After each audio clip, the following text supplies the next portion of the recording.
ஹல்லேலூயா. இப்பொழுது கூட நம்ம மத்தியில் இருக்கிற சகோதரர் வினோத் அவர் இங்கே நம்ம மத்தியில் அவர் ஆல்ரவுண்டர். பேட் வாசிப்பார், கீபோர்டு வாசிப்பார், பாட்டு நடத்துவார், வர்ஷிப் பண்ணுவார், மெசேஜ் கொடுப்பார். ஹல்லேலூயா. எல்லாமே பண்ணுவார், ஆல்ரவுண்டர். ஆனால் சாதாரணமாக அவர் உட்காந்துக்கிட்டு இருக்கிறாரு. இந்த நேரத்தில் நம்ம மத்தியில் முன்பதாக வந்து கர்த்தருடைய வார்த்தையை கொடுப்பார்கள். நம்ம எல்லாரும் உற்சாகமாக கரங்களை தட்டி முன்பதாக அழைப்போம்.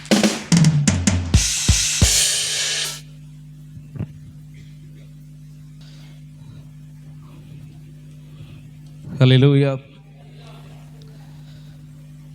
கர்த்தர் நல்லவர். இந்த இடத்துல முதல் முறையாக ஆண்டோடைய வார்த்தையை நான் இன்னைக்கு பிரசங்கிக்க வந்திருக்கிறேன். கர்த்தர் என்னை கொண்டு வந்திருக்கிறாரு. அதுக்காக நான் ஆண்டவருக்கு நன்றி செலுத்துகிறேன். நான் இன்னைக்கு இங்கே நான் நினச்சிக்கல. நான் பலவாக்குன்னு நினச்சி நான் அங்கே போயிட்டேன். அட்ரஸ் மாதிரி எனக்கு ஃபஸ்ட்டு அவர் வந்து டேட்டு சொன்னார். பலவாக்கம் தான் சொன்னார், கோயம்பேடு சொன்னாரான்னு தெரியல. எனக்கு அது கன்ஃபியூஸ் ஆகிடுச்சு. அந்த டிசைன் பேப்லெட்டுமே எனக்கு வாட்ஸ்அப்பில் பண்ணாததுனால எனக்கு சரியா நைட்டு என்னோடய ஃபோன் ரீசார்ஜ் முடிஞ்சிருச்சு நைட் 12 o'clock மேலே. அதனால் காலையில் ஃபோன் பண்ண முடியல, இந்த நெட்டும் எதுவும் கனெக்ட் ஆகலை. பாலாவுக்கு போயிட்டு தான் அங்கே பார்த்தா பூட்டிகிட்டு இருக்கு. என்னடா சர்ச் பூட்டி இருக்கு ஒரு வேளை. அப்போயும் நாங்கள் சரி போகலாமா வேணாமா, டைம் ஆகிடுச்சு யோசிச்சுட்டே இருந்தேன். ஏன்னா 9:30 போட்டிருந்தது. சரி 10 o'clock அங்கேருந்து போனால் கூட ரீச் ஆகிடலாம் அப்படின்ட்டு தான் அங்கே போனோம். ஆனால் அங்கேயே 10 ஆகிடுச்சு. இங்கே வரணும் எவ்வளோ நேரம் ஆகும் அப்படின்னு யோசிச்சு திருவான்மையூர் வரும்போது கூட டவுட்டாகவே இருந்தது. கால் பண்ண எடுக்கல. அதுக்கப்புறம் சரி பார்த்துக்கலான்ட்டு பார்த்தா ரோடு ஃப்ரீயாக இருந்தது. கிடக்குன்னு வந்துட்டு அங்கேருந்து. இதனால் கர்த்தர் நம்ம இதில் பெரிய காரியங்களை செய்கிற தேவன். எத்தனை பேர் சந்தோஷமாக இருக்கீங்க? கர்த்தவர் நம்மத்தில் பலத்த காரியங்களை செய்கிறதவன். இதுக்கு முன்னாடி கெர்சியாலுக்கு அநேக வாக்குத்தத்தங்களை குறித்து பேசினாங்க. ரொம்ப நல்லா இருந்தது. நிறைய வாக்குத்தத்தங்கள் வந்து அவங்க நிறைய அதிகமாக வந்து நேரத்தை கொடுத்து அதெல்லாம் வந்து குறிப்பெடுத்து வந்து பேசுறது வந்து சாதாரண விஷயம் இல்லை. நமக்கு நம்மளோட வாழ்க்கையில் அநேக கேள்விகள் நமக்கு இருக்கும். வாக்குத்தத்தங்கள் என்ன பண்ணுறதுன்னு, எப்படி நம்ம அதை சுதந்திரிக்கலாம், அதை எப்படி நம்ம வாழ்க்கையில் நிறைவேறும், வேதத்தின் அடிப்படையில் எப்படி இந்த வாக்குத்தத்தங்கள் வந்து ஆசீர்வாதமாக அவங்களுக்கு மாறி இருக்கு, அதெல்லாம் வந்து நம்ம கொஞ்சம் யோசித்து தான் இன்றைக்கி இந்த காரியத்தை நம்ம தியானிக்க போகிறோம். முதலாவது வாக்குத்தத்தம் அப்படி என்றால் என்ன, அது முதல் நமக்கு தெரியணும். வாக்குத்தத்தம் என்றால் என்ன? வாக்குத்தத்தம் என்றால் என்ன? யாருக்குன்னா தெரியுமா? வாக்குத்தத்தம் என்றால் என்ன? வாக்குத்தத்தம்னா நம்ம வந்து நார்மலாகவே எப்படி, நானுமே அப்படி தான் பழகி இருந்தேன். வருஷத்தில் ஒரு தடவை நியூ இயர் சர்வீஸில் போகும்போது நமக்கு அந்த கேலண்டரில் பிரிண்ட் பண்ணி கொடுப்பாங்க. சர்ச்சில் ஒரு வசனத்தை படிப்பாங்க. அதுக்கப்புறம் இந்த ப்ராமிஸ் கார்டு புக் மார்க் மாதிரி ஒன்று கொடுப்பாங்க. அதெல்லாமே வந்து வாக்குத்தத்தங்கள் அதில் எழுதியிருக்கும். உண்மைதான். பட் அதுதான் நமக்கான வாக்குத்தத்தன்றதை நம்ம வந்து அதை எப்படி எடுத்துக்க முடியும்? அதுக்கு பார்த்தீங்கன்னா 2020 வந்து கர்த்தர் உன்னை முத்திரை மோதிரமாக வைப்பார்னு அந்த புக் மார்க்கில் வந்தது. அது வாங்கின அடுத்த 2வது மாதம் லாக்டவுன் ஆகிடுச்சு. அந்த வசனத்துக்கு அதுக்கும் சம்மந்தமே கிடையாது. அந்த மாதிரிலாம் வந்து சில விஷயங்கள் இருக்கும். இதே மாதிரி 2019 பார்த்தீங்கன்னா 1 சாமுவேல் வந்து நீ பெரிய காரியங்களை செய்வாய், மேன்மேலும் பலப்படுவாய் அப்படின்லாம் வாக்குத்தத்தங்கள் வந்து அதெல்லாம் நான் ரொம்ப சீரியஸாக எடுத்துக்கிட்டேன். இந்த வசனம்லாம் நம்ம ஆண்டவர் இப்படி தான் ஆஸ்வதிப்பார் அப்படின்லாம் பார்த்தா அந்த வருஷம் நிறைய பிரச்சனை. வீடு ரெண்ட்டு கொடுக்க முடியல, வீட்டு விட்டு வெளியே போக சொல்லி பிரச்சனை ஆகிடுச்சு. அந்த மாதிரிலாம் நிறைய நெருக்கடி. எனக்கு ஒன்றுமே புரியலடா, வசனம் இப்படி இருக்குது, நம்ம வாழ்க்கை இப்படி இருக்குதுன்ட்டு அநேக நேரங்கள் எனக்கு இதுமாரி தான் குழப்பங்கள்லாம் இருந்தது. வாக்குத்தத்தங்கள்லாம் என்ன, முதல் வாக்குத்தத்தத்தை எப்படி, ஏன்னா பைபிளில் வந்து வேதத்தில் வந்து ஆண்டவர் வந்து ஒரு மனிதருக்கு ஒரு வாக்குத்தத்தம் கொடுக்குறாரு, அதன்படி அவங்க ஆசீர்வாதம் பெறுறாங்க. ஆனால் அதே வாக்குத்தத்தம் நமக்கு வரும்போது நம்ம ஏன் அதை வந்து பெற்றுக்கொள்ள முடியல? அப்போ உண்மையாகவே ஆண்டவர் நமக்கு இது கொடுக்குறாரா, இல்லை வந்து நம்மளா அதை செலக்ட் பண்ணி எடுத்துக்கிறோமா அப்படின்ற கேள்வி எனக்கு எழும்பிச்சு.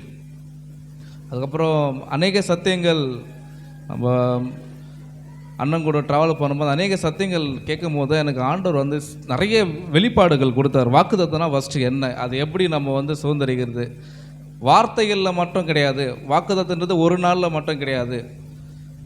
மாதத்தில் ஒரு நாள், வருஷத்தில் ஒரு நாள் நம்ம ஒரு கார்டு வச்சு பைபிள் வச்சு ஜெபம் பண்ணுறது ஒரு வசனத்தை வச்சு நம்ம வந்து கை வச்சு ஜெபம் பண்ணுறது, அந்த ஒரே வசனத்தை வருஷம் ஃபுல்லாக வச்சு ஜெபம் பண்ணுறது அப்படிலாம் இல்லை. எல்லா நாளுமே நமக்கு வாக்குத்தத்தங்கள் தான். எத்தனை பேர் விசுவாசிக்கிறீங்க? எல்லா நாளுமே நமக்கு ஆண்டவர் வாக்குத்தத்தம், ஒவ்வொரு நிமிடமும் வாக்குத்தத்தம் கொடுத்துருக்கார். கிட்டத்தட்ட இந்த வேதத்தில் வந்து 36,000க்கு மேலே வசனங்கள் இருக்குது. அது எல்லாமே நமக்கு வாக்குத்தத்தங்கள் தான். இருக்கிறதுலே பெரிய வாக்குத்தத்தம் முழு வேதாகமம் தான் நமக்கு. அதன்படி நம்ம அதை டெய்லி நம்ம அதை மெடிடேட் பண்ணி அதுக்கு நம்ம ஒப்பு கொடுத்துட்டாலே போதும். ஆண்டவர் அந்தந்த நேரத்துக்கு நமக்கு என்னென்ன தேவையோ அது எல்லாமே ஆண்டவர் நமக்கு சேங்ஷன் பண்ணுவார். அதன்படி தான் இன்றைக்கி வாழ்க்கை எல்லாமே இன்றைக்கி போயிட்டுருக்கு. காரணம், ஆவியானவர்கள் ஆம் என்றும் ஆமேன் என்றும் எல்லாம் அடங்கியிருக்கு. கர்த்தர் வந்து நமக்கு வந்து வாக்குத்தத்தங்களை வந்து கிறிஸ்து இயேசுவுக்குள் மகிமை எல்லாமே வந்து நமக்கு நிறைவாக மாற்றி கொடுத்துருக்கிறார். குறைவு எப்படி நிறைவாக்குறார் அந்த மாதிரி தான் வாக்குத்தத்தங்கள் ஆண்டவர் நமக்கு ஆபிரகாமுடைய ஆசீர்வாதங்கள் நமக்கு புறஜாதியாருக்கு நமக்கு எல்லாமே உண்டு. ஆனால் நம்ம அதை நம்ம கிளைம் பண்ணுறது கிடையாது, அதை வந்து நம்ம எடுத்துக்கிறது கிடையாது.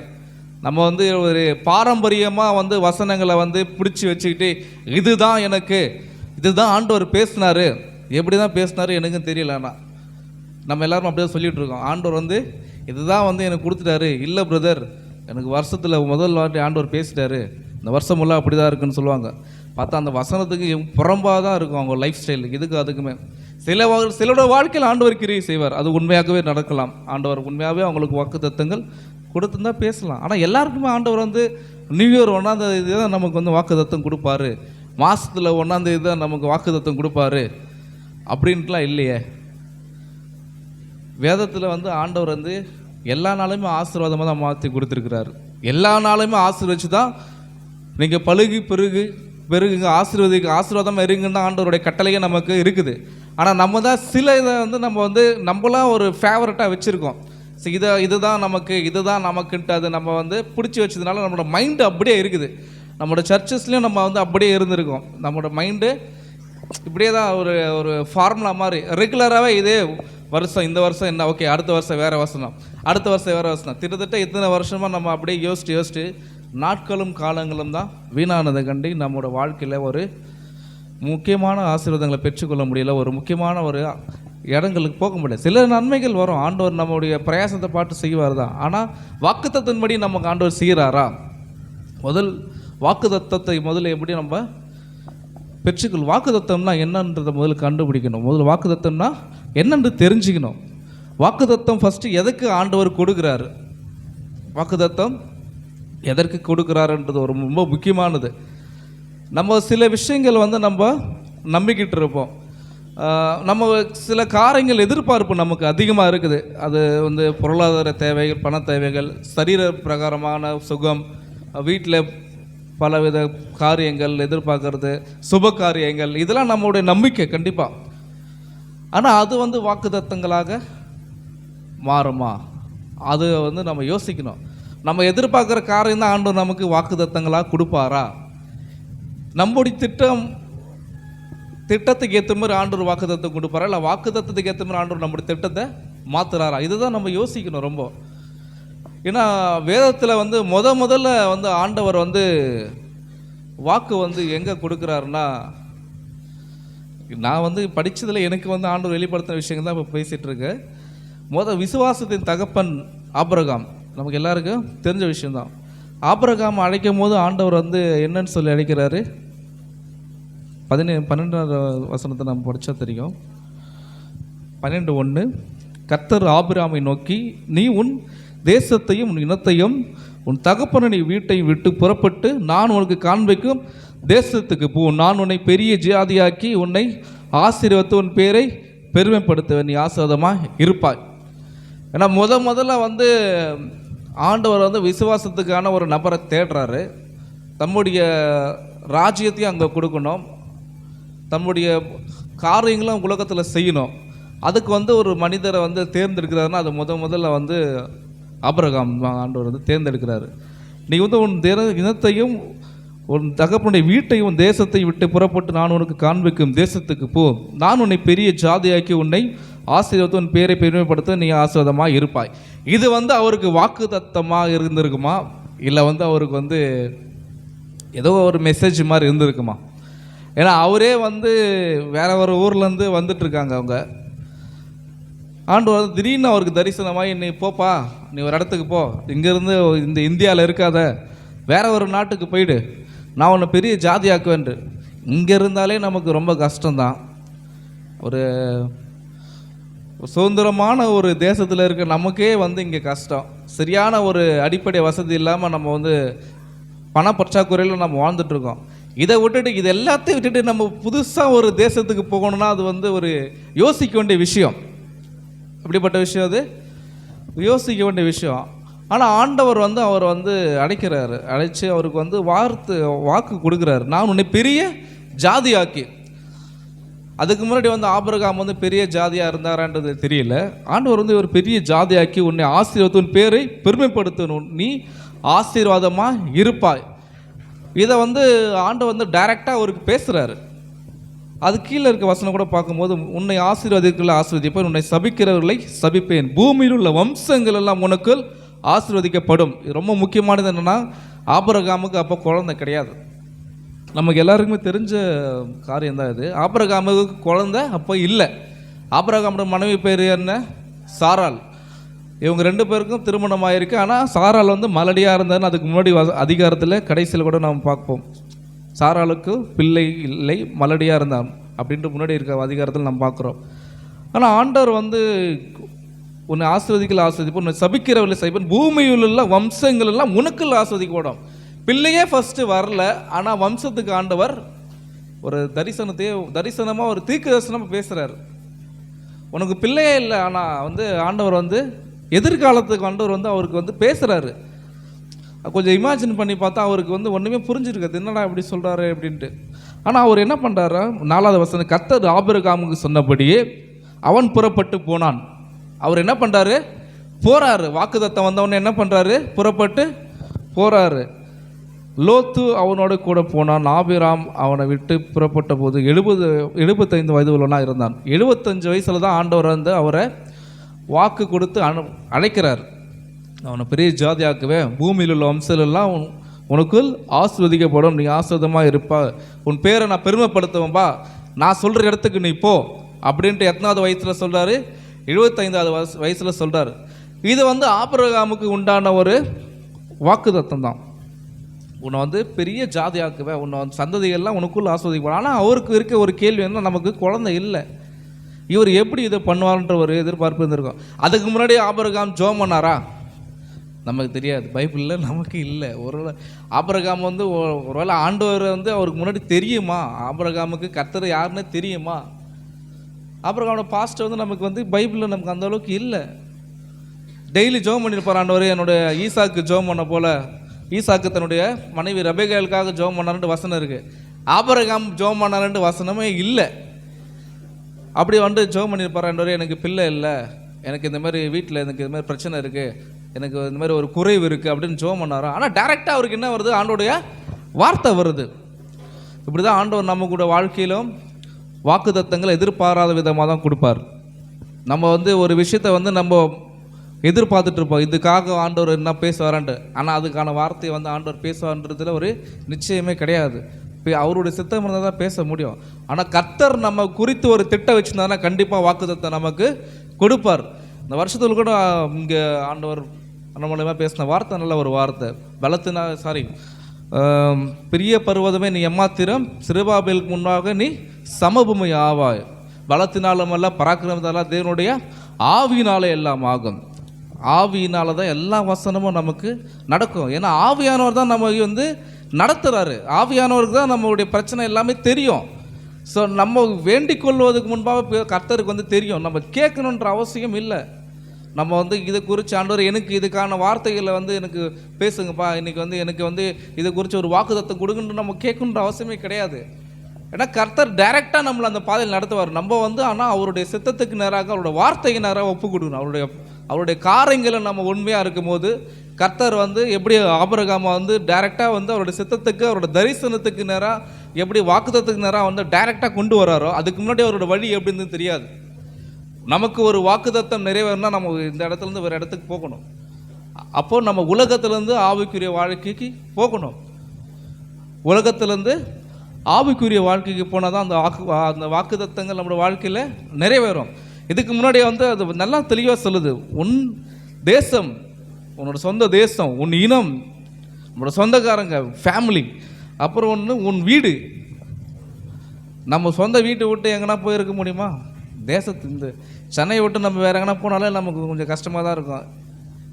யாருன்னே தெரியாது என்ன பண்ணுறதுன்ட்டு. ஏன் இவ்வளோ நம்ம லோக்கல் சிட்டிலே இங்கேருந்து ஒரு 30-40 கிலோமீட்டர் தாண்டி போயிட்டாலே எப்படா வீட்டுக்கு போகணுன்ற ஒரு மைண்டு இருக்கும். இங்கே பாருங்கள், ஆண்டவர் வந்து டோட்டலாக வாஷ் அவுட் பண்ணுறாரு. நீ எல்லாத்தையும் விட்டுட்டு வா, ஆவிக்குரிய மண்டலத்துக்கு வரணும், ஆவிக்குரிய காரியங்களுக்கு வரணும், ஆவிக்குரிய செயல்களுக்கு வரணும். அப்போ தான் வாக்குத்தத்தங்கள் நம்மளோட வாழ்க்கையில் செயல்படும். அவர் அழைப்பே பார்த்தீங்கன்னா டோட்டலாக அங்கேருந்து உன்னுடைய சொந்த காரியங்கள்லேருந்து வெளியே வா. உன்னுடைய சொந்த முயற்சி, உன்னுடைய மாம்சத்தினுடைய செயல்கள், உன்னுடைய நீ நம்பிட்டு இருக்க காரியம், நீ போட்டு வச்சிருக்க தரிசனம், நீ போட்டு வச்சிருக்க திட்டம், நம்ம போட்டு வச்சிருக்கிற பிளானு, நம்மளா ஒரு வரைபடம் போட்டு வச்சுருப்போம். இப்படி என் வாழ்க்கையில் ஆண்டவர் வந்து எனக்கு இந்த வருஷத்தில் இப்படி செய்வார்ன்ட்டு. முதல்ல அதுலேருந்து நீ வெளியே வா. ஃபஸ்ட்டு ஆண்டவர் என்ன சொல்கிறாரு? அதுலேருந்து வெளியே வரணும். வெளியே வந்தால் தான் 2வது வசனமே நமக்கு வரும். நான் உன்னை பெரிய ஜாதி ஆக்குவேன். எப்போ? நீ அதுலேருந்து வெளியே வந்தால் தான். நம்ம என்ன பண்ணுறோம்? அதில் இருந்துக்கிட்டு கர்த்தர் என்னை இதில் பெரிய ஜாதி ஆக்குவார், நான் இங்கேருந்து ஆண்டவர் வந்து என்னை பெரிய ஆசீர்வாதமாக மாற்றுவார் அப்படின்லாம் நம்ம வந்து நினச்சிட்ருக்கோம். அப்படி இருந்தால் நம்மளோட வாழ்க்கையை வந்து வாக்குத்தத்தங்கள் நம்ம வாழ்க்கையில் செயல்படாது. ஆவியானவரோடு கனெக்ட் ஆகணும்னா நம்மளுடைய செயல்கள்லேருந்து நம்ம வெளியே வரணும். அவர் என்ன காண்பிக்கிறாரு, அவர் எங்கே நம்மளை வைக்கிறாரு, அவரை நம்ம எங்கே ஆசீர்வாதமாக கொண்டு வைக்கிறாரோ அங்கே நிலைச்சிருக்கணும். அங்கேருந்து வேற எங்கேயும் போயிடக்கூடாது. அவர் காண்பிக்கும் இடத்துக்கு போகணும். நான் உனக்கு காண்பிக்கும் தேசத்துக்கு போ. அங்கே தான் உனக்கான ஆசீர்வாதம், அங்கே தான் உனக்கான எதிர்காலம், அங்கே தான் உனக்கான வார்த்தைகள், அங்கே தான் உனக்கான செழிப்பு. அந்த அங்கே தான் ஆண்டுடைய வாக்குத்தத்தங்கள் செயல்படும். ஆபிரகாமும் அங்கேருந்து புறப்பட்டு வராரு. புறப்பட்டு வரும்போது அநேக காரியங்கள் அவங்களுக்கு நடக்குது. ஒரு இடத்துல வந்து அவங்க இதெல்லாமே நம்ம தெரிஞ்ச வசனம் தான். அங்கே வந்து ஆபிரகாம் வந்து பலிபீடத்தை கட்டி ஆண்டவர் வந்து தொழுது கொள்கிறாரு. சில காரியங்கள் அதுக்கப்புறம் நடக்குது. மறுபடியும் 13வது அதிகாரத்தில் நம்ம போனோம்னா 13வது அதிகாரம் 14வது வசனம். லோத்து ஆபிரகாமை விட்டு பிரிந்த பின்பு கர்த்தர் ஆபிரகாமை நோக்கி, உன் கண்களை ஏறெடுத்து நீ இருக்கிற இடத்திலிருந்து வடக்கேயும் தெற்கேயும் கிழக்கேயும் மேற்கேயும் நோக்கிப்பார். அதாவது 2வது தடவை ஆண்டவர் வந்து அவருக்கு பேசுகிறாரு. என்ன பேசுகிறாருன்னா, 2வது தடவை அதுக்கு மறுபடியும் பேசுகிறாரு. என்ன பேசுகிறாருன்னா, நீ கர்த்தர் ஆபிரகாமை நோக்கி உன் கண்களை ஏறெடுத்து பார், நீ இருக்கிற இடத்திலிருந்து வடக்கேயும் தெற்கேயும் கிழக்கையும் மேற்கையும் நோக்கிப்பார், நீ பார்க்கிற இந்த பூமி முழுவதையும் நான் உனக்கு உன் சந்ததிக்கும் என்றென்றைக்கும் இருக்கும்படி கொடுத்து உன் சந்ததியை பூமியின் தூளை போல பெருக பண்ணுவேன். ஒருவன் பூமியின் தூளை என்ன கூடுமானால் உன் சந்ததியும் எண்ணப்படும். நீ எழுந்து தேசத்தின் நீளமும் அகலமும் எம்மட்டும் அம்மட்டும் நடந்து திரி, உனக்கு அதை தருவேன் என்றார். முதல் 12வது அதிகாரத்தில் முதல் வசனத்தில் வந்து என்ன சொல்கிறார்? நான் உனக்கு காண்பிக்கும் தேசத்துக்கு போ. அது ஒரு தேசம்தான். ஆனால் அதுக்கு அடுத்த அதிகாரத்தில் ஆண்டவர் என்ன சொல்கிறாரு? நீ பார்க்குற இந்த பூமி முழுவதையும் நான் உனக்கு கொடுக்குறேன்பா. நான் உன்னை வந்து அழைக்கும் போது ஒரு தேசம்தான் உனக்கு காட்டுறேன், நீ அங்கே போன்னு தான் சொன்னேன். ஆனால் நீ அந்த இடத்துக்கு வந்துட்ட, நான் சொன்ன இடத்துக்கு நீ வந்துட்ட, என் சொல்லுக்கு கீழ்ப்படிஞ்சு நீ வந்த. ஆனால் அதுக்கப்புறம் நான் உன்னை மாற்ற வேண்டிய விஷயம் நிறைய இருக்குது. உன்னை இன்னும் மேன்மேலும் உன்னை ஆஸ்வதிப்பேன். அதனால் ஆண்டவர் என்ன சொல்கிறாரு? பூமி முழுவதையும்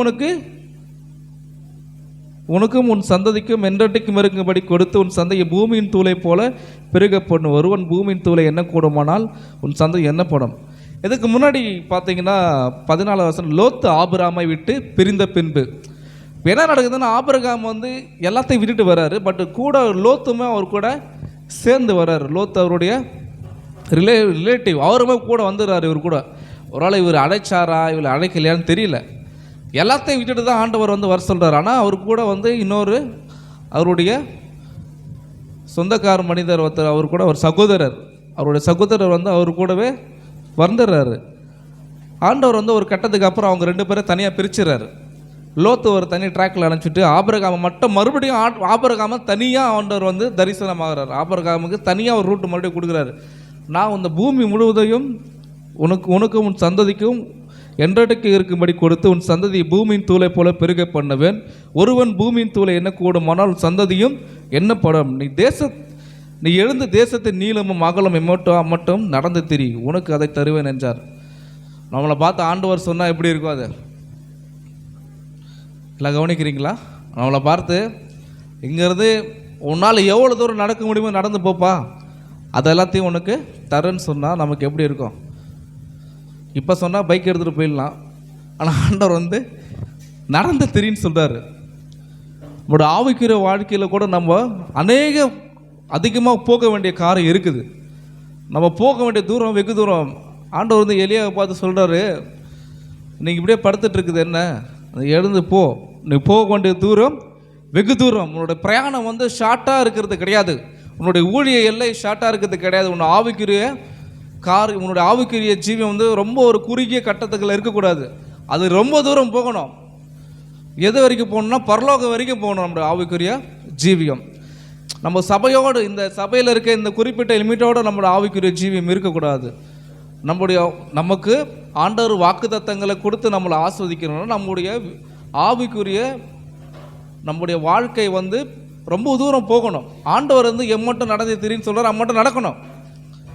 அவர் நடந்து தெரிஞ்சதுனால தான் விசுவாசத்தின் தகப்பனாக ஆண்டவர் வந்து அவரை மாத்துறாரு. யாரை மாத்துறாரு? ஆபிரகாமை. காரணம், அவர் சொன்னபடியே போகிறாரு. எங்கெங்கெல்லாம் அழைக்கிறாரோ அங்கெங்கெல்லாம் வராரு, எங்கெங்கெல்லாம் போக சொல்கிறாரோ அங்கெங்கெல்லாம் போகிறாரு. அதனால தான் ஆண்டவர் வந்து பூமியின் தூளை என்ன கூடுமானால் எண்ணட்டும், அந்த மாதிரி இருக்கும் உன் சந்ததி. நீ எழுந்து தேசத்தின் நீளம் அகலம் மட்டும் நடந்து திரு, உனக்கு அதை தருவேன் என்றார். நம்முடைய வாழ்க்கையில் ஆண்டவர் நம்ம எழுந்து நடக்கணுன்ட்டு ஆண்டவர் எதிர்பார்க்குறார். நம்முடைய ஆவிக்குரிய வாழ்க்கையில் நம்ம எழுந்து நடக்கும் போது வாக்குத்தத்தங்களை நம்ம பெற்றுக்கொள்ள முடியும். ஏன்னா பலத்தினாலும் அல்ல, பராக்கிரமத்தினாலும் அல்ல, தேவனுடைய ஆவியினால தான் ஆகும். ஆண்டவருடைய ஆவியினால தான் ஆகும்னா அப்போது ஆவியினால தான் ஆண்டவருடைய வாக்குத்தத்தங்களை நம்ம சுதந்திரிக்க முடியும். நமக்கு இருக்கிற எல்லா குறைவையும் ஆண்டவர் நிறைவாக்குவார்னா, கிறிஸ்து இயேசுக்குள் மகிமை நிறைவாக்குன்னா ஆண்டவருடைய ஆவிக்குள்ளே நம்ம இருக்கும் போது தான், அந்த மகிமையில் இருக்கும் போது ஆண்டவர் நிறைவாக்குவார். நம்ம வந்து சரீர மகிமையில் இருக்கும்போது ஆண்டவர் அந்த வாக்குத்தத்தங்களை நிறைவாக்க மாட்டார். ஆண்டவருடைய மகிமைன்றது வேறல்ல. அது வந்து நம்ம இருக்கிற நம்மளோட பார்வையில் அதை பார்க்க முடியாது. அது ஆவிக்குள்ளே போனால் தான். யோவான் மாதிரி ஆவிக்குள்ளானேன் அப்படின்ற ஒரு இடத்துக்கு போனால் தான் நம்ம வந்து இன்னும் பலப்பட வேண்டிய காரியங்கள் இருக்குது. ஏன்னா ஆவியினால தான் ஆகும். இந்த வாக்குத்தத்தங்களை நம்ம சுதந்திரிக்கணும்னா தேவ ஆவியானோட கைடன்ஸ் நமக்கு ரொம்ப தேவை. ஏன் நான் அதை சொல்கிறேன்னா, நான் இந்த செய்தியினுடைய கடைசியில் நான் அது ரொம்ப முக்கியமானதாக அது இருக்கும். பரிசுத்த ஆவியான ரொம்ப ரொம்ப முக்கியம். அதை நான் கடைசியாக சொல்லுவேன். அதுக்காக தான் ஆவியினால் ஆகும்னு சொல்கிறேன். அப்புறம் என்ன நடக்குது? ஆபிரகாம் வந்து அதுக்கப்புறம் அதையும் செய்கிறாரு. நமக்கு எல்லாருக்கும் தெரிஞ்ச ஒரு வேத பகுதி எடுத்து வாசித்தா நமக்கு புரியும். ரோமருக்கு எழுதின சுவிசேஷ புஸ்தகம், அப்போஸ்தலன் ஆகிய பவுல் எழுதின ரோமருக்கு எழுதின புஸ்தகம் 4ஆம் அதிகாரம்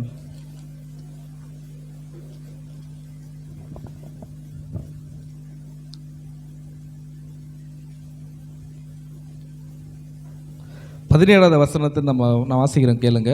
ரோமர் 4ஆம் அதிகாரம் 17லேருந்து, அநேக சாதிகளுக்கு உன்னை தகப்பனாக ஏற்படுத்தினேன் என்று எழுதியிருக்கிறபடி அவன் தான் விசுவாசித்து வரமாய் மரித்தோரை உயிர்ப்பித்து இல்லாதவைகளை இருக்கிறவைகளைப் போல் அழைக்கிறவருமாய் இருக்கிற தேவனுக்கு முன்பாக நம்ம எல்லாருக்கும் தகப்பனானான். என்ன வசனம் பாருங்க. இல்லாதவைகளை இருக்கிறவரை போல் அழைக்கிறவர், மரித்தோரை உயிர்ப்பித்து. அதை வந்து ஆண்டவர் வந்து அவர் விசுவாசிக்கிறார்.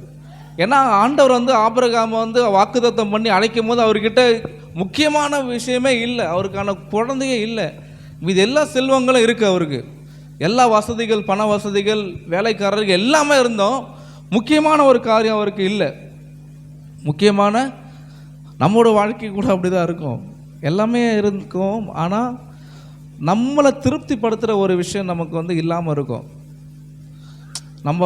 நம்மளை சுற்றி நல்ல வசதிகள் இருந்தாலும் ஏதோ ஒரு குறை நமக்குள்ளே இருக்கும். ஏதோ ஒன்று இது இருந்தால் நல்லா இருக்குமே, அது மட்டும் எப்போ நடக்கும், அது எப்போ நமக்கு வரும்ன்ட்டு, அது ஆண்டவருடைய திட்டத்துக்கு நம்ம வந்து அவருடைய தரிசனத்தில் நம்ம நிற்கும் போது ஆண்டவர் அதை நிறைவேற்றுவார். இது என்ன சொல்கிறாரு, இல்லாதவர்களை இருக்கிறவை போல அழைக்கிறவருமாய் இருக்கிற தேவனுக்கு முன்பாக நம்ம எல்லாருக்கும் தகப்பனான் உன் சந்ததி எவ்வளவா இருக்கும் என்று சொல்லப்பட்டபடியே தான் அநேக ஜாதிகளுக்கு தகப்பனாவதை நம்புகிறதற்கு ஏதுவில்லாது இருந்தால் அதை நம்பிக்கையோடு விசுவாசித்தான். அவருக்கு தெரியுது நம்ம வந்து தகப்பனாவதுக்கு எதுவுமே இல்லை, ஆனால் ஆண்டவர் சொல்லிட்டார். யார் சொன்னது? இந்த வானத்தையும் பூமியை உண்டாக்கின சர்வ வல்லமையுள்ள தேவன் டைரெக்டாக வந்து பேசுகிறாரு அவர்கிட்ட. நான் வந்து உன் சந்ததியை பழுகவும் பெருகவும் பண்ணுவேன்ட்டு. அவர் என்ன சொல்கிறாரு பாருங்க, அவர் உன் சந்ததிக்கு இவ்வளவா இருக்கும் என்று சொல்லப்பட்டபடி தான் அநேக ஜாதிகளுக்கு உன்னை பெரிய ஜாதியாக்குவேன். அங்கே முதல் 12ஆம் அதிகாரத்தில் முதல் வசனத்தில் சொன்ன அந்த வார்த்தை வந்து இங்கே வந்து அவர் பவுல் அழகாக எழுதுறாரு பாருங்க. அநேக ஜாதிகளுக்கு தகப்பனாவதை நம்புகிறவதற்கு ஏதுவில்லாது இருந்தோம். அவர் ஆண்டவர் வாக்குத்தத்தம் பண்ணுறாரு. அந்த வாக்குத்தத்தத்துக்கும் இவருக்கும் சம்பந்தமே இல்லாமல் இருந்திருக்காரு. அப்போ ஆபிரகாம் எப்படி இருந்திருக்காரு? ஒரு ஆண்டவர் வந்து ஒரு தரிசனத்தை, ஒரு திட்டத்தை, ஒரு வரைபடம், ஒரு ஊழிய அழைப்பு எல்லாமே கொடுக்குறாரு அவருக்கு. ஆனால் அதுக்கு ஏற்ற ஒரு கேரக்டராகவே ஆபிரகாம் ஃபஸ்ட்டு இல்லாமல் தான் இருந்திருக்காரு. ஏதுவில்லாது இருந்தோம், நம்புகிறதற்கு ஏதுவில்லாது இருந்தும் அதை நம்பிக்கையோட விசுவாசித்தாங்க. ஏன் நம்புதுன்னா அவர் சொல்கிறாரு அதுக்கான ஒரு எந்த ஒரு சைனுமே என்கிட்ட இல்லை, ஆபிரகாமுக்கு வந்து இல்லை. ஆண்டவர் வந்து உன்னை பெரிய ஜாதி ஆக்கும்பா, உனக்குள் பூமியில் உள்ள சகல வம்சங்களும் ஆஸ்வதிக்கப்படும் சொல்கிறாரு. அதுக்கான எந்த ஒரு அடையாளமும் இவர்கிட்ட இல்லை, அதுக்கான ஒரு முக்கியமான சைன் எதுவுமே இல்லை. இருந்தாலும் அவர் என்ன பண்ணுறாரு, அதை நம்பிக்கையோட விசுவாசித்தான். அந்த விசுவாசமே பாருங்கள், இந்த வாக்குத்தத்தம், இந்த விசுவாசம் எல்லாமே ஒன்றாக தான் ட்ராவல் ஆகிட்டுருக்கு. இதில் வந்து நம்ம சில விஷயங்கள் வந்து விசுவாசிப்போம், ஆண்டவர் வந்து எனக்கு செய்வார்ன்ட்டு. ஆனால் ஆண்டவர் நமக்கு வாக்குத்தத்தங்கள் வந்து அதுக்கு சில ஒரு டிஃப்ரெண்ட்டான ஸ்டைலில் தான் கொடுப்பாரு. ஆபிரகாம் வந்து இது ஆபிரகாம் வந்து ஆண்டவர் அடைக்கிறதுக்கு முன்னாடி அது விசுவாசிச்சாரான்றது நமக்கு தெரியாது. ஆண்டவர் எனக்கு செய்வார் வரும், ஆண்டவரை பற்றி அவர் தெரியுமான்றதே தெரியல. ஆனால் ஆண்டவர் சொன்ன அதுக்கு அடுத்த ஒரு செகண்ட்லேருந்து அவர் வந்து அது விசுவாசிக்க ஆரம்பிச்சிட்டார். கர்த்தர் நமக்காக ஏதோ ஒன்று செய்ய போகிறார், நம்மளை அழைக்கிறார், நமக்கு வாக்குத்தத்தம் பண்ணிக்கிறார். நான் உனக்கு தேசத்தை கொடுப்பேன், இந்த பூமி எல்லாமே உனக்கு கொடுக்குறேன், நீ எம்மட்டும் நடந்து தெரிய அதாவது நீ இந்த பூமி எம்மட்டும் அந்த மட்டும் நடந்து திரி, அதை ஃபுல்லாகவே உனக்கு தரன்னு ஆண்டவர் வந்து வாக்குத்தத்தம் பண்ணியிருக்காரு. என்கிட்ட இல்லை தான், ஆனால் ஆண்டவர் அழைச்சிருக்கிறார், ஆண்டவர் வாக்கு கொடுத்துரு, அவரோட வார்த்தை உண்மை உள்ளது. ஏன்னா அவர் பொய் சொல்ல மனிதர் அல்ல, மனம் மாற அவர் மனு புத்திரனும் அல்ல. அந்த விசுவாசத்தோடு போகிறார். அதே ரோமர் 4ஆம் அதிகாரம் 19 வசனம், அவன் விசுவாசத்திலே பலவீனமாக இருக்கவில்லை. அவர் வந்து வீக்காக இருக்கவே இல்லை, எங்கள் விசுவாசத்தில் வந்து வீக்காகவே இல்லையா. ஏன்னா நமக்கு வந்து ஜனவரி 1ஆம் தேதி ஒரு வசனம் வந்துச்சுன்னா டிசம்பர் 31ஆம் தேதிக்குள்ளே நமக்கு நடக்கலனாலே ஒரு மாதிரி இருக்கும், என்ன வருஷமே முடிய போகுது இன்னும் அது நடக்கலேன்ட்டு. அவர் திட்டத்தை 25 வருஷம் அவருக்கு வந்து ட்ராவலிங், அந்த வார்த்தையும் அவருடைய ஆவிக்குரிய வாழ்க்கையுமே சரி, அந்த தரிசனம் நிறைவேறுவதற்கு 25 வருஷம் ட்ராவலிங். நமக்கு 12 மாதமே நமக்கு ஒரு பெரிய போர்க்குளமாக இருக்குது. என்னடா இது, நியூ இயர் சர்வீஸுக்கு அன்றைக்கி அந்த வசனம் வேறு, பாஸ்டர் மாதம் பேசுகிற வாக்குத்தத்தங்கள் வேறு, நம்ம எதிர்பார்க்குற காரியங்கள் வேறு, நம்ம என்ன தான் நடக்குது நமக்கு பார்க்கலாம் அப்படின்ட்டு நமக்கு ஒரு கேள்வி இருக்கும். அதே ஒரு அந்த சந்தேகத்தோடு அடுத்த வருஷம் போயிடுவோம், அதே சந்தேகம் அடுத்த வருஷமாக கண்டினியூ ஆகும். சரி இந்த வருஷமாச்சு, போன வருஷம் இந்தமாரி இருந்து நடக்கலை, சரி இந்த வருஷம் இந்த மாதிரி நமக்கு சூழ்நிலை எப்படி இருக்குது, ஆண்டவர் எப்படி பேசுகிறாரு பார்க்கலாம், ஆண்டவர் வந்து எப்படி நமக்கு வாக்குத்தத்தை கொடுக்குறான்னு பார்க்கலாம். இதெல்லாம் வந்து நம்மளாம் ஒரு மனக்கடுக்கு போட்டிருக்கோம். நம்ம ஆண்டவர் வந்து நமக்குள்ளே இருக்கிறார், இயேசு கிறிஸ்து. பழைய ஏற்பாட்டில் இருந்தால் கூட சரி, இதெல்லாம் யோசிக்கலாம். நம்ம புதிய ஏற்பாட்டில் ஆண்டவர் நம்மளுடைய அவர் ரத்தத்தால் மீட்டு எடுத்து ரட்சித்து இருக்கிறார். நம்மளுடைய சரீரமாகிய ஆலயமாக இருக்கிறோம், இயேசுவே உள்ளே இருக்கிறார், பரிசுத்த ஆவியானவர் உள்ளே இருக்கார். அப்போது அவரை பற்றின வசனங்கள்லாம் நமக்குள்ளே இருக்கும்போது நம்ம இது வாக்குத்தத்தங்களை குறித்து கவலைப்படணும். எதுக்கு ஆண்டவர் வந்து என்கிட்ட இன்னும் பேசலை, டெய்லி ஆண்டவர் பேசிகிட்டு இருக்க ரெடியாக இருக்கிறார். ஒவ்வொரு நிமிடமும் ஆண்டவர் நம்மக்கிட்ட பேசுவதற்கு ரெடியாக இருக்கிறார். நம்ம தான் வந்து அவருக்கு வந்து நம்ம நேரத்தையும் கொடுக்கறதில்ல, ஸ்பேஸ் எதுவுமே கொடுக்கறதில்ல. இப்போ ஆபிரகாம் என்ன பண்ணுறாரு, அவன் விசுவாசத்திலே பலவீனமாக இருக்கவில்லை. அவன் ஏறக்குறைய 100 வயது உள்ளவனாக இருக்கும்போது தன் சரீரம் செத்து போனதையும் சாராளுடைய கர்ப்பம் செத்து போனதையும் என்னது அதை பற்றி அவர் யோசிக்க, அவருக்கு அந்த தாட்டே வரல பாருங்களேன். என் ஒய்ஃபுக்கு வந்து குழந்தை பாக்கி உருவாவதற்கு எந்த ஒரு அறிகுறியுமே கிடையாது. எனக்கு 100 வயசு ஆயிடுச்சு, இருந்தாலும் நான் வந்து ஆண்டவர் சொல்லிட்டார் எப்படியாச்சும் நடக்கும். அது வந்து எந்த ஹாஸ்பிட்டல் போவோம் அப்படிலாம் வந்து கிடையாது, நடக்கும். அந்த காலத்தில் எந்த ஒரு டெக்னாலஜியும் கிடையாது, எந்த ஒரு மருத்துவமனையும் கிடையாது அந்த காலத்தில். இப்போ இருக்கிற மாதிரிலாம் அப்போ இருந்திருக்காது, சுத்தமாக எதுவுமே இருந்திருக்காது. அப்போ அவர் எப்படி அந்த விசுவாசத்தில் அவர் இருந்திருப்பார், எப்படி அவருக்கு வந்து அது அவர் அந்த வார்த்தையை எப்படி புரிஞ்சு நடந்திருப்பாருன்றதை யோசிக்க வேண்டியதாக இருக்குது. எல்லாமே பிளாங்காக இருக்குது, ஆனால் ஆண்டவர் நடத்துகிறாரு. ஏறக்குறைய 100 வயதுலாம் இருக்கும்போது தன் சரீரம் அவரோட பாடி வந்து எப்படி ஆயிடுச்சான், செத்து போயிடுச்சான். அடக்கம் பண்ணுவதுக்கு தான் இது வந்து இந்த பாடி சரியான ஒரு பாடியாக இருக்குது. அதாவது இதுக்கப்புறம் எதுக்கு உதவும்னா அடக்கம் பண்ணுறதுக்கு தான் உதவும். அதுதான் அங்கே மென்ஷன் ஆகுது, சரீரம் செத்து போனது. அப்போ இதை வச்சு ஒன்றுமே பண்ண முடியாது. இந்த ஆபிரகாமுடைய சரீரத்தை வச்சு உலக பிரகாரமாக எதுவுமே செய்ய முடியாது. இந்த கட்டத்துக்கு நம்ம வரணும். நம்மளுடைய மாம்சத்தை வச்சு நம்ம எதையுமே செய்ய முடியாது. நம்மளுடைய சொந்த முயற்சி வச்சு நம்ம எதுவுமே பண்ண முடியாது. நம்மளுடைய சொந்த எண்ணங்களை வச்சு நம்ம எதுவுமே வாங்க முடியாது. நம்மளுடைய சொந்த சிந்தனைகளை வச்சு வாக்குத்தத்தங்களை நம்ம சுதந்திரிக்க முடியாது. நம்மளுடைய சொந்த மைண்ட் செட்டை வச்சு நம்ம ஆண்டவரோடு ஜீவிக்க முடியாது. அது ஃபுல்லாக என்ன ஆகணும், சாகணும். சரீரம் செத்து போனதையும் எண்ணாது இருந்தான். தேவனுடைய வாக்குத்தத்தை குறித்து அவன் அவிசுவாசமாய் சந்தேகப்படலை, அவிசுவாசமாக வரல பாருங்களேன். அப்போ அவருக்கு என்ன, அவர் ஒரே ஒரு மைண்டு மட்டும் இருக்கும், நான் சாக மாட்டேன், நான் வாக்குத்தத்தை நிறைவேறிக்கும் நான் சாக மாட்டேன் அப்படின்ற ஒரு எண்ணம் மட்டும் வருது. அதான் தன் சரீரம் செத்து போனதை, சரீரம் செத்து போச்சு ஆனால் நான் இருக்கிறேன். ஏன்னா ஆண்டோட வார்த்தை எனக்கு வந்து ஆண்டவர் என்னை அழைப்பு அந்த மாதிரி, ஆண்டவர் கொடுத்த வாக்குத்தத்தை அந்த மாதிரி, ஆண்டவர் கொடுத்த தரிசனம் அந்த மாதிரி, அதை நான் பார்க்குற வரைக்கும் நான் சாக மாட்டேன்ற ஒரு எண்ணம் அவருக்கு இருக்கும். நம்ம வாழ்க்கையும் கூட ஆண்டவர் வந்து நமக்கு இப்படி தான் எதிர்பார்க்குறாரு. நீங்கள் வந்து நம்ம வந்து இப்படி இருக்கக்கூடாது, மாம்சத்தில் வந்து முடிவெடுக்கிறது. ஆவியில் ஆரம்பித்த நீங்கள் மாம்சத்தில் முடிக்கலாமான்ட்டு பவுல் வந்து எழுதுகிறார் கலாத்தியர். ஆரம்பிக்கும் போது ஜனவரி 1 நல்லா ஸ்பிரிச்சுவலாக ஆரம்பிச்சு டிசம்பர் மந்த் வந்து எண்டில் வந்து மாம்சத்தில் போயிட்டு முடிக்கக்கூடாது. அந்த மாதிரி நம்முடைய ஆவிக்குரிய வாழ்க்கையும் சரி, ஆரம்பத்தில் கொண்டு வந்த அந்த அன்பு, ஆதியின் அன்பை நம்ம விட்டுறக்கூடாது. அனலுமின்றி குளிலுமின்றி இருந்தால் ஆண்டவர் ஒன்று வாந்தி பண்ணிடுவான்ற வசனம் இருக்குது. ஸோ ஆண்டவர் நம்ம வந்து வாக்குத்தத்தங்கள், ஆண்டோட வாக்குத்தத்தங்கள் நம்ம வாழ்க்கையில் பழிக்கணுமா? ஏன்னா எதுக்கு நான் ஆபிரகாம் பற்றி பேசுறேன்னா, வாக்குத்தத்தத்துக்கு விசுவாசத்துக்கு ஒரே ரோல் மாடல் ஃபஸ்ட்டு வந்து யார் இருக்குதுன்னா ஆபிரகாம் தான் இருக்கார். அதுக்கப்புறம் தான் மீதி எல்லாருமே. ஆபிரகாம் தான் விசுவாசத்தின் தகப்பன்.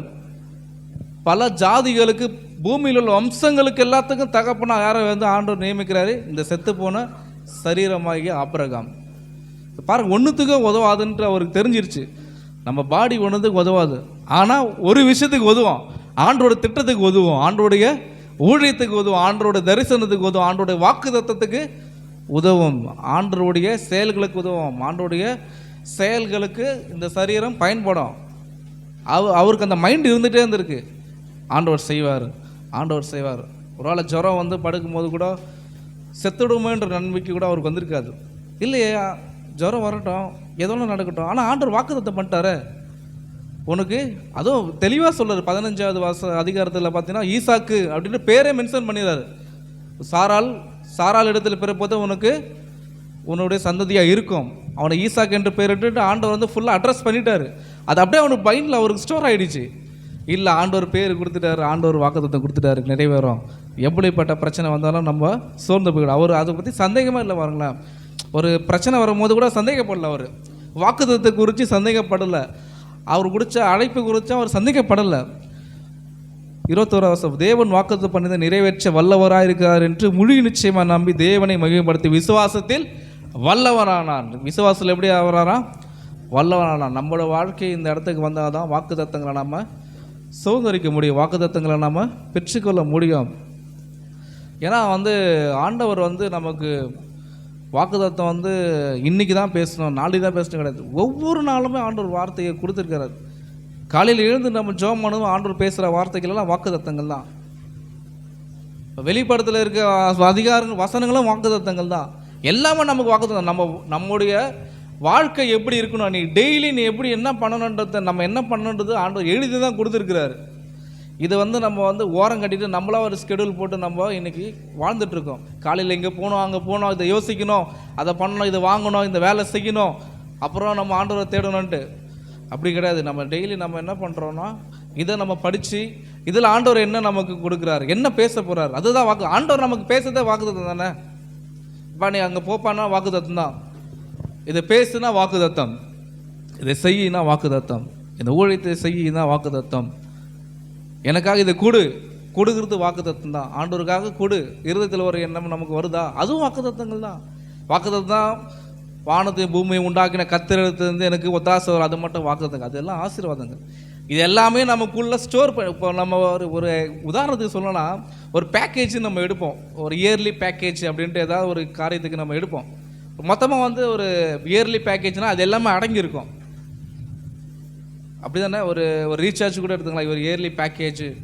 எதனா ஒரு காரியம்னா இப்போ இந்த ஜிம்முக்கு போகிறவங்க கூட பார்த்தீங்கன்னா இயர்லி பேக்கேஜ்னு போடுவாங்க.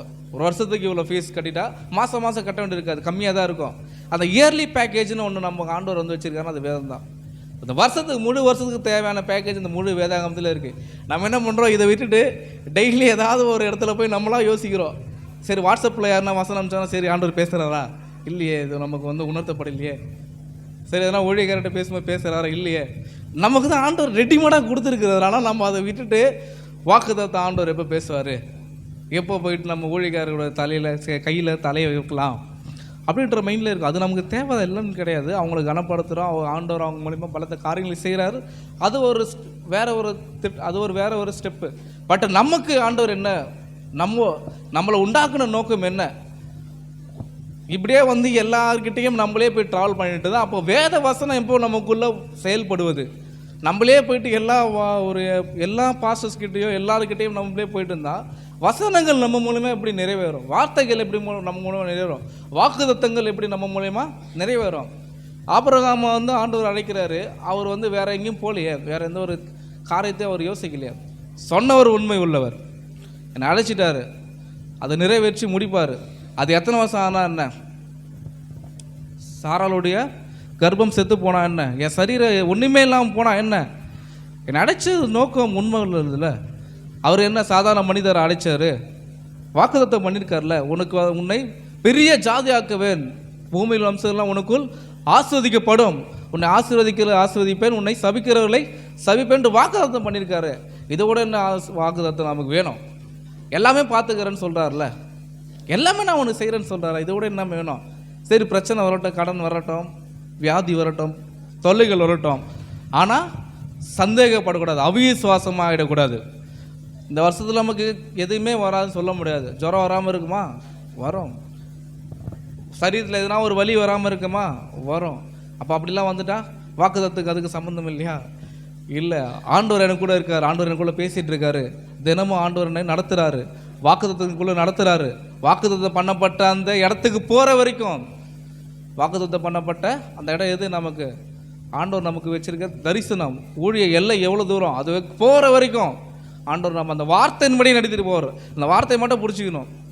ஆண்டவர் என்னை நடத்துங்க, நான் எங்கேயும் டிவைட் ஆகிடக்கூடாது, எங்கேயும் நான் ஸ்லிப் ஆகிடக்கூடாது, ஆண்டவர் என்னை நடத்துங்க, எனக்கு எவ்வளோ பிரச்சனை இருக்கட்டும், ஆனால் உங்கள் வார்த்தை உண்மை உள்ளது ஆண்டவர், எனக்கு இப்படி சொல்லியிருக்கீங்க, இவ்வளோ வசனங்கள் இந்த முழு வேதாகத்தையுமே என் கையில் கொடுத்துருக்கீங்க, ஆனால் ஒன்று சாதாரணமாக போயிட்டு எல்லாத்துக்கிட்டேயும் போயிட்டு நான் கஷ்டப்பட்டுருக்கேன் ஆண்டவர், ஒரு விஷயத்தை நான் யோசிச்சு கவலைப்பட்டுருக்கேன், எனக்கு ஏன் இதுமாரி பிரச்சனை இருக்குது, எனக்கு ஏன் இவ்வளோ பலவீனம், எனக்கு ஏன் கேள்வியாகவே இருக்குது, என் வாழ்க்கை இவ்வளோ கேள்வியாக இருக்குது ஆண்டவரேன்ட்டு நான் எனக்குள்ளே நிறைய காரியங்களை யோசிச்சுட்டு இருக்கேன் ஆண்டவரே அப்படின்னு நம்ம இன்றைக்கி போய்ட்டு ஜெபம் பண்ணோம். ஆண்டவரே, இவ்வளோ வாக்குத்தத்தங்கள் எனக்கு கொடுத்துருக்கீங்க, இந்த முழு வேதாகமத்துக்கு என் மேலே எவ்வளோ அன்பு வச்சு தான் இது கொடுத்துருப்பீங்க, இதை நான் டெய்லி நான் படித்து இது பண்ணி நடந்தால் எவ்வளோ ஆசீர்வாதமாக இருக்கும், இதை விட்டுட்டு நான் தேவையில்லாத காரியங்கள் நேரத்தை நான் கொடுத்துட்ருக்கேன்னு அப்படின்னு ஆண்டவர்கிட்ட நம்ம ஒப்பு கொடுக்கும்போது கர்த்தர் நம்மை ஆசீர்வதிக்க வல்லவராக. இப்படி தான் ஆபிரகாமும் வாக்குத்தத்தத்தை பெற்றுக்கொண்டார்.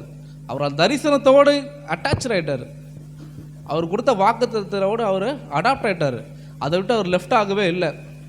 அவர் கொடுத்த அந்த திட்டம், ஒரு வரைபடம், அவர் கொடுத்த அந்த அழைப்பு, அவருக்கு கொடுத்த தரிசனம், அவருக்கு கொடுத்த எல்லா காரியத்தையும் அவர் கிரிப்பாக பிடிச்சிட்டு அதுலேருந்து எந்த பக்கமும் சாயாமல் அவர் எந்த ரூட்டில் கொண்டு போகிறாரோ அந்த ரூட்டில் போயிட்டுருக்கார். சில நேரங்களில் அவர் ஸ்லிப் ஆனாலும் ஆண்டவர் உடனே மாற்றும் போது உடனே ரிட்டர்ன் ஆயிடுறாரு. சில இடங்களில் வந்து சில காரியங்களை அவர் ஸ்லிப் ஆனாலும் கர்த்தர் வந்து அவருக்கு வந்து நீ எனக்கு முன்பாக நான் உத்தமனாக ஆயிடுறாரு. பயப்படாதனா பயப்படாமல் ஆயிடுறாரு. நீ பயப்படாத, நான் உன்னை பெரிய ஜாதிக்கு, நான் உனக்கு மகா பெரிய பலனும் உனக்கு கேடகமாக இருக்கிறேன்னு சொன்னோடனே அவர் அலர்ட் ஆயிடுறாரு. இல்லை, ஆண்டவர் வந்து நம்ம இது தப்பு பண்ணிட்டோம் அப்படின்னு அவருக்கு தெரியுது. ஆனால் நம்ம வந்து அதை யோசிக்கிறதே இல்லை. இதை விட்டுட்டு நான் ஒரு வருஷம் எல்லா நாளுமே இப்படியே போயிட்டுருக்கு. போன வருஷம் என்ன கடன் இருந்துச்சு அதே இந்த வருஷம் கண்டினியூ ஆகுது.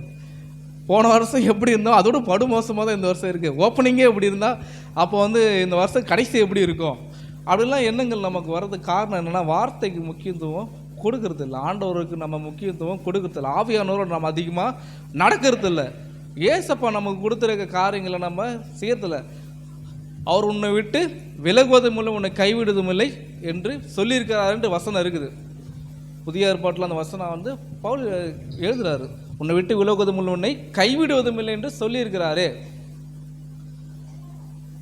அப்படின்ட்டு ஆண்டவர் நமக்கு வார்த்தை கொடுக்குறாரு. ஒரே ஒரு வார்த்தையை மட்டும் நான் சொல்லி முடிக்க விரும்புகிறேன்.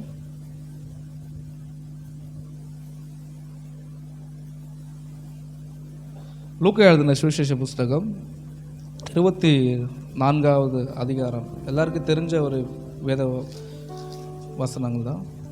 24:49.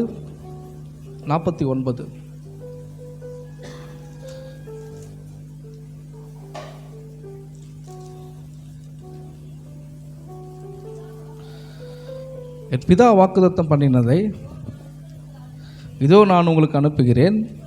நீங்கள் இதோ உன்னதத்திலிருந்து வரும் தரிப்பிக்கப்பட வரைக்கும் எரிசல் நடக்குது இருங்க. இது வந்து இயேசு கிறிஸ்து கடைசியாக அவர் உயிர் தந்ததுக்கப்புறம் சொல்கிறார். முக்கியமான வாக்குத்தத்தம் இது. இந்த வாக்குத்தத்தம்ன்றது மொத்த வாக்குத்தத்துக்கான ஒரு கீ, ஒரு திறவுகோல். இந்த வாக்குத்தத்தத்தை வச்சு இதில் இருக்க எல்லா வாக்குத்தத்தையும் நம்மளால் கிளைம் பண்ண கண்டிப்பாக முடியும். 100% மேலேயே நம்மளால் பண்ண முடியும். இந்த சாவியை தொலைச்சிட்டு நம்மளா ஒரு டூப்ளிகேட் சாவியை போட்டு ட்ரை பண்ணுறோம், அது செட் ஆகவே மாட்டுது. ஆண்டவர் என்ன பண்ணுறாரு பாருங்கள். இயேசு கிறிஸ்து என் பிதா வாக்குத்தத்தம் பண்ணினதை, யாருக்கு வாக்குத்தத்தம் பண்ணுறாரு? நமக்கு தான் பண்ணுறாரு. அவருக்குன்னு சொல்ல, என் பிதா வாக்குத்தத்தம் பண்ணுறாரு, எனக்கு பண்ணல.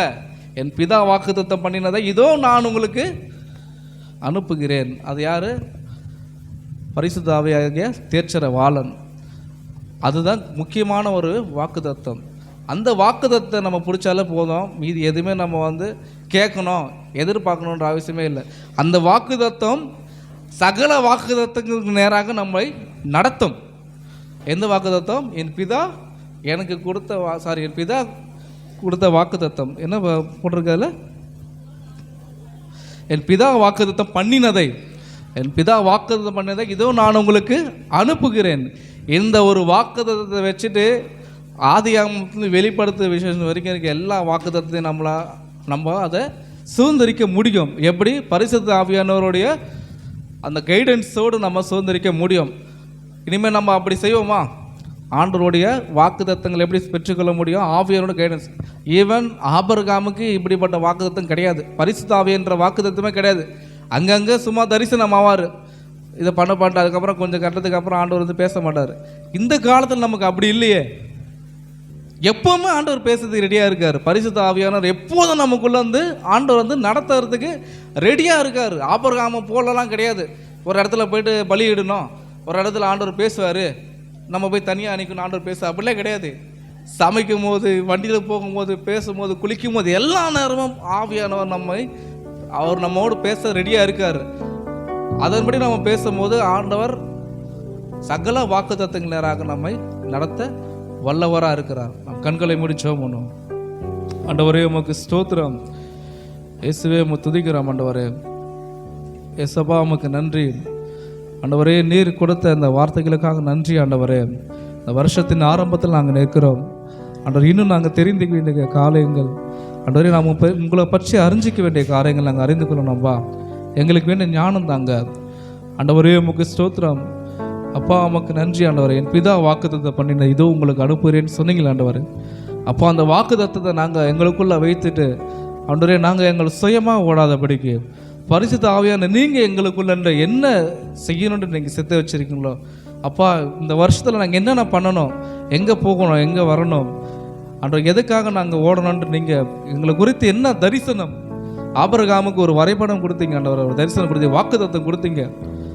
அதே போல் எங்களை நடத்துங்கப்பா, அதே போல் நடத்துங்க ஆண்டவரே. ஆபிரகாமுடைய ஆசீர்வாதங்கள் கிறிஸ்து இயேசுக்குள் எங்களுக்குள் நிறைவாகும்னு சொன்னீங்களா ஆண்டவரப்பா. ஆண்டவரே, அந்த வாக்குத்தத்தம் எங்களுக்கும் செயல்படும் சொன்னீங்களா ஆண்டவரே. ஆண்டவரே, அந்த இடத்துக்கு நாங்கள் வர விரும்புகிறோம். கர்த்தர் நடத்துங்க. உன் நாமத்துக்கு மகிமை உண்டாட்டும். சகல துதிக்கு மகிமையெல்லாம் ஏறெடுக்கிறோம். இயேசுவின் ஜெபம் நல்ல பிதாவே, ஆமென்.